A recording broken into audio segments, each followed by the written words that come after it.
Please subscribe to this channel for more videos related to Catholic Christian teaching.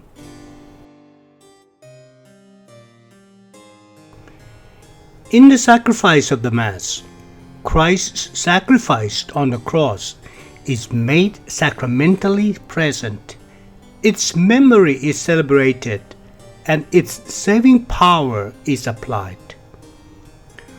While the sacrifice on the cross is an absolute sacrifice, as it is neither the commemoration of a past sacrifice nor the archetype of a future sacrifice.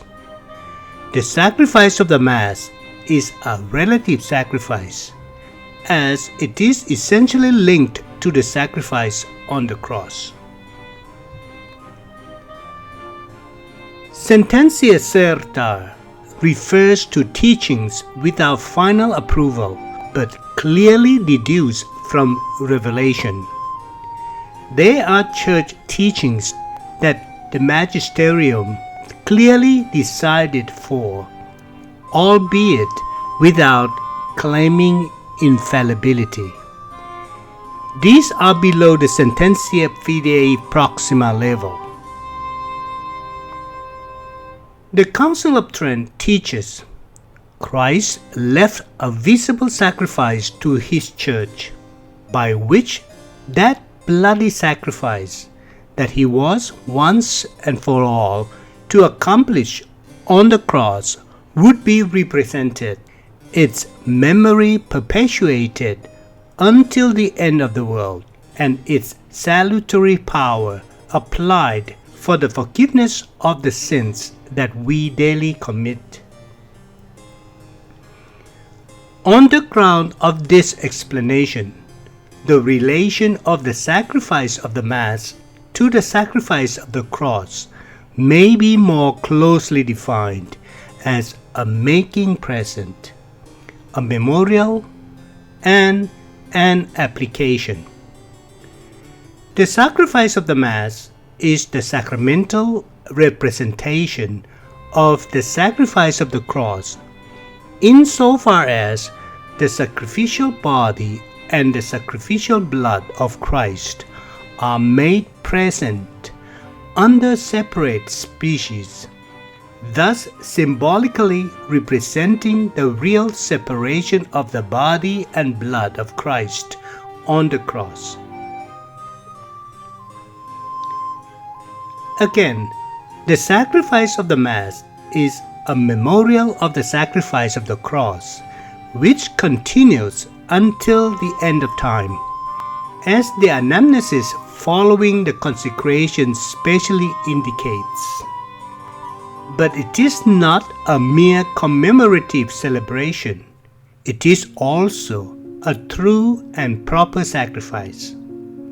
Finally, the sacrifice of the Mass is the application of the fruits of the sacrifice of the cross to mankind in need of salvation. The Roman Catechism defines the relation of the sacrifice of the Mass to the sacrifice of the cross as a renewal.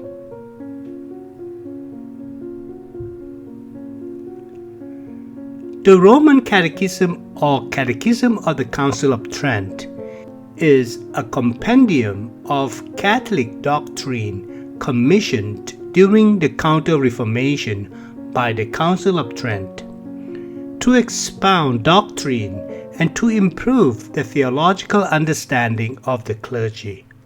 It was published in 1566. It differs from the summaries of Christian doctrine for the instruction of the people in 2 points. The need of a popular authoritative manual arose from the lack of systematic knowledge among pre-Reformation clergy and to aid in providing better religious instruction to the faithful.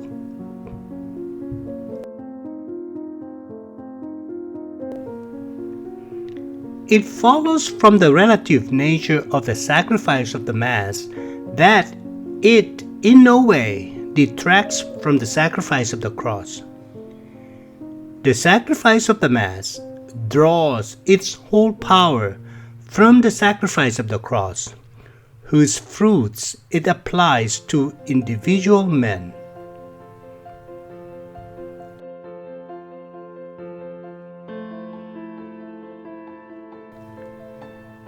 In the sacred scriptures, the relation of the sacrifice of the Mass to the sacrifice of the cross is indicated in the words of institution: giving of the body, shedding of the blood. In the mandate of Christ, do this in commemoration of me, and especially in the explanation which St. Paul adds to these words: for as often as you shall eat this bread and drink this cup, you proclaim the death of the Lord until he come.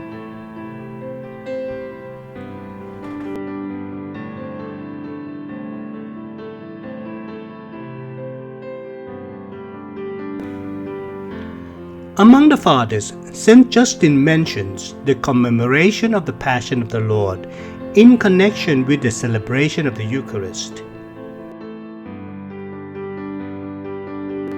According to St. Augustine, the daily sacrifice of the Church is the mysterious image of sacrifice of the cross.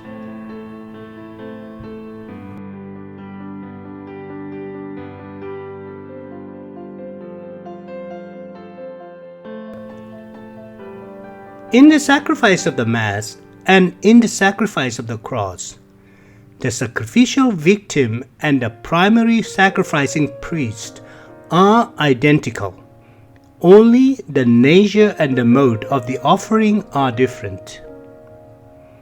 The Council of Trent declared, "For the victim is one and the same now offers himself through the ministry of priests, who then offered himself on the cross. Only the manner of offering is different."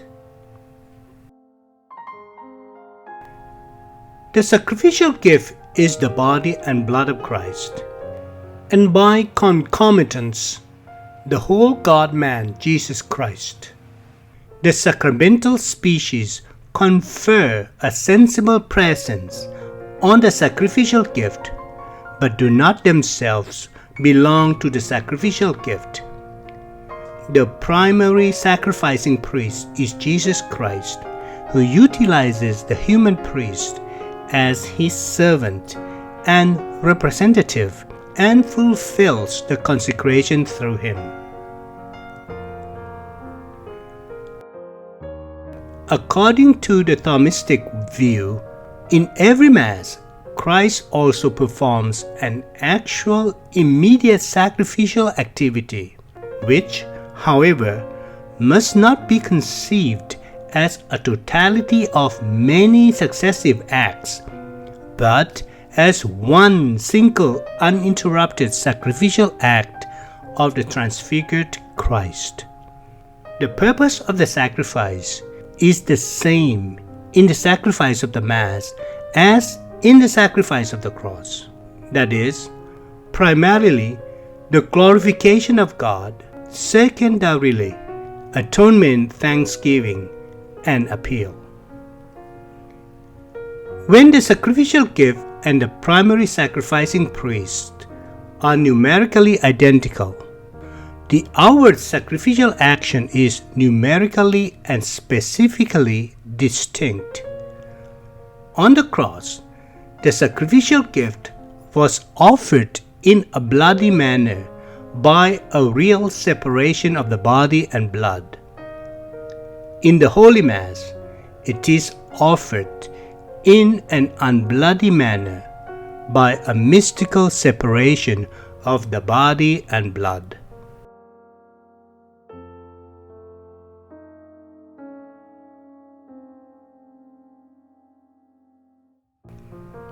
Please go to YouTube Retirementality channel, playlist Sacraments, for the complete series of these materials.